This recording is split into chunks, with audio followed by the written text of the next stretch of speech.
Sciatica pain அதாவதுங்க இடுப்பிலிருந்து கீழே வரைக்கும், அதாவது கால் பகுதிகள், காலோட அள்ளைகளோ அல்லது பின்பகுதிகளையோ ஒரு நரம்பு இழுத்து பிடிச்ச மாதிரி பயங்கரமான பெயின் நிற்கும் போதும் சரி, கண்டினியூஸாக நின்னாலும் சரி வலிக்குது, உட்கார்ந்து எந்திரிச்சா வலிக்குது, கண்டினியூஸாக வலிச்சுட்டே இருக்குது, ரொம்ப கடுமையாக வலிச்சிட்ருக்கு அப்படின்னு நீங்கள் ஃபீல் பண்ணிகிட்ருக்கீங்க. இதுக்கு ட்ரீட்மெண்ட்ஸில் இருக்கீங்க, தீர்வே இல்லைன்னு யோசிச்சுட்ருக்கீங்க அப்படின்னா கண்டிப்பாக இந்த பதிவில் உங்களுக்கான சொல்யூஷன் கிடைக்கும். முழுமையாக பாருங்கள்.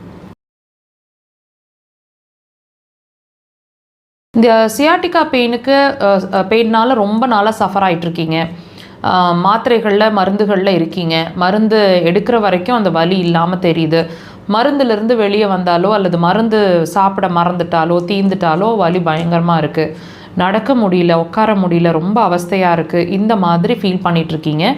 இதுக்கு தீர்வே இல்லையான்னு யோசிச்சுட்ருக்கீங்க அப்படின்னா ஒரு விஷயம் நீங்கள் நல்லா புரிஞ்சுக்கோங்க. உங்கள் மருந்துகள் உங்களுக்கு என்ன செய்யுது, ஏன் அது தீர்க்க முடியாத பிரச்சனையாக இருந்துகிட்ருக்கு, இதெல்லாம் யோசிச்சுருக்கீங்களா? தயவு செய்து யோசிங்க. அப்போ தான் நீங்கள் உங்களுக்கு என்ன பண்ணிகிட்ருக்கீங்க, நிஜமாலுமே அந்த மருந்துகள் நமக்கு தீர்வு தான் காண உபயோகமாக இருக்கா அப்படிங்கிறதெல்லாம் கண்டிப்பாக யோசிப்பீங்க. அப்போது இப்போ இந்த உங்கள் பிரச்சனைக்கு நீங்கள் தீர்வு காண உங்கள் மருந்துகளில் இருக்கீங்கன்னு நீங்கள் நினச்சிட்ருக்கீங்க இல்லையா? இப்போது மருந்து எடுக்கிற வரைக்கும் அந்த பிரச்சனை இல்லாத மாதிரி ஒரு நிலை, மருந்து கொஞ்சம் கேப் விட்டு எடுக்க மறந்துட்டா கேப் விட்டால் ஏன் மறுபடியும் வலிக்குது, இது ரொம்ப நாளாக நான் சாப்பிட்டுட்டு தான் இருக்கேன் ஆனால் ஏன் தீர மாட்டேங்குது என் பிரச்சனைன்னு யோசிச்சுட்ருக்கீங்க அப்படின்னா உங்கள் மருந்துகள் உங்களுக்கு என்ன பண்ணுதுன்னா பெயின் கில்லர்ஸ், அதாவதுங்க வலியை சப்ரஸ் பண்ணக்கூடிய விஷயங்கள் தான் செய்யுது. வலியை உங்கள் உடம்பு உங்களுக்கு உணராத வகையில் வச்சுருக்கிற வேலை மட்டும்தான் செய்யுது. ஸோ இது தீர்வு இல்லை இல்லைங்களா? ஒரு விஷயம்.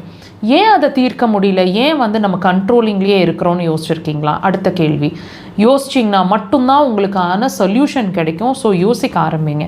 இப்போ இந்த பிரச்சனையை ஏன் நம்மளால் சொல்யூஷனே கொடுக்க முடியல அப்படின்னு கேட்டால், நீங்கள் நினச்சிட்ருக்கிற பிரச்சனையே கிடையாது. நீங்கள் சஃபர் ஆகிட்டுருக்கிற உங்களோட வலி பிரச்சனையே கிடையாது. ஏன்னா அது பிரச்சனையோட அறிகுறி தான். இப்போ நீங்கள் என்ன மிஸ்டேக் பண்ணிகிட்ருக்கீங்க, பிரச்சனையோட அறிகுறிக்கு சிகிச்சை எடுக்கிறதுக்கு முயற்சி பண்ணிகிட்ருக்கிறீங்க. ஆனால் அந்த சிகிச்சையும் முழுமையான சிகிச்சையாக இல்லை, கண்ட்ரோலிங் ப்ராசஸில் இருக்குது. ஸோ பிரச்சனையே நம்ம இன்னும் தீர்க்க ட்ரை பண்ணவே இல்லை. எந்த வழியிலையும் பிரச்சனை உள்கூட இருக்குது. உங்களோட சியாட்டிகா பிரச்சனைக்கு முழுமையான தீர்வு அல்லது அடிப்படை காரணம் அப்படிங்கிறது உங்களோட யூரினரி பிளாடர் சார்ந்த பிரச்சனையும் பித்தப்பை சார்ந்த பிரச்சனையுங்கிறத தெரிஞ்சுக்கோங்க. இப்போது பிரச்சனைக்கான காரணத்தை தெரிஞ்சுக்கிட்டோம், தீர்வு அக்குபஞ்சரில் இருக்குது. கண்டிப்பாக ட்ரை பண்ணி பாருங்கள்.